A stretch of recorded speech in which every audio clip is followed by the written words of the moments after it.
Hey guys, how's it going? Preparing here.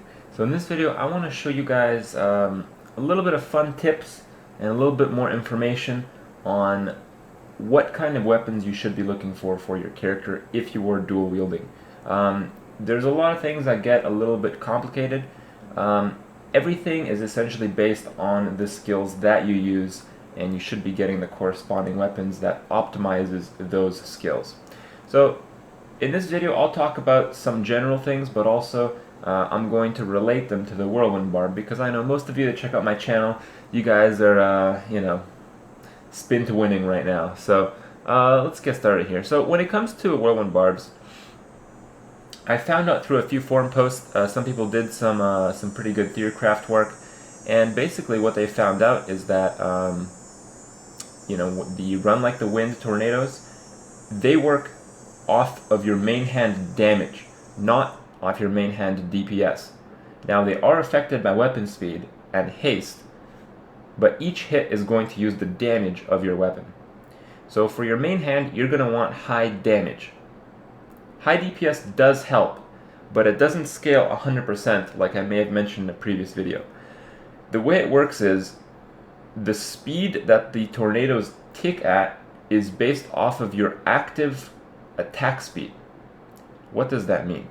Well, when you see here attacks per second 1.72, if I'm just auto swinging, see it goes to 1.38, 1.72, 1.38, it's alternating between my main hand and my offhand. So why is it doing that? Well, when you dual wield, you swing with one weapon, then you swing with the other, and your weapon speed is not averaged out. It goes one way and then it goes the other way. Why is this important? Well, when you are using an ability like Whirlwind with this build, as I can show you here, your attack speed is going to go on and off based on your main hand and offhand. So this sets up the situation as follows. It's always going to do the main hand damage, but in some cases it's going to use the offhand speed. So what that means is you want a high damage main hand that is slower than your offhand, because when you use the main hand speed, it's just going to do its own DPS. But when you use the offhand speed, it's going to use the damage of the main hand with the speed of the offhand. And if this is a larger difference, then it becomes a pretty sizable damage increase.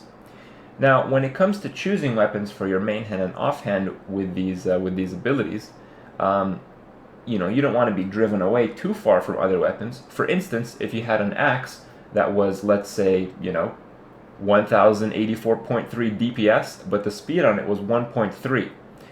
You see, when you would use sprint with Run Like the Wind with that particular weapon, it's going to do the same DPS. It's going to hit for less damage, but it's going to do it at a faster rate.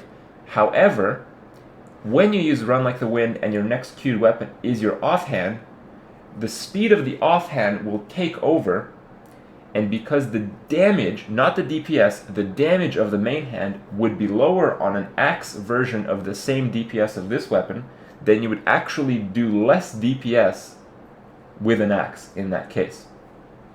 So there's a lot of interesting things like that, and it's always going to be based on which abilities you use and how they work.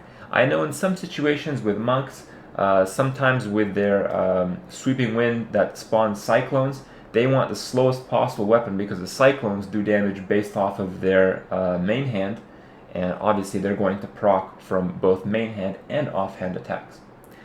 So that's something that you can think of when you're looking at buying certain weapons.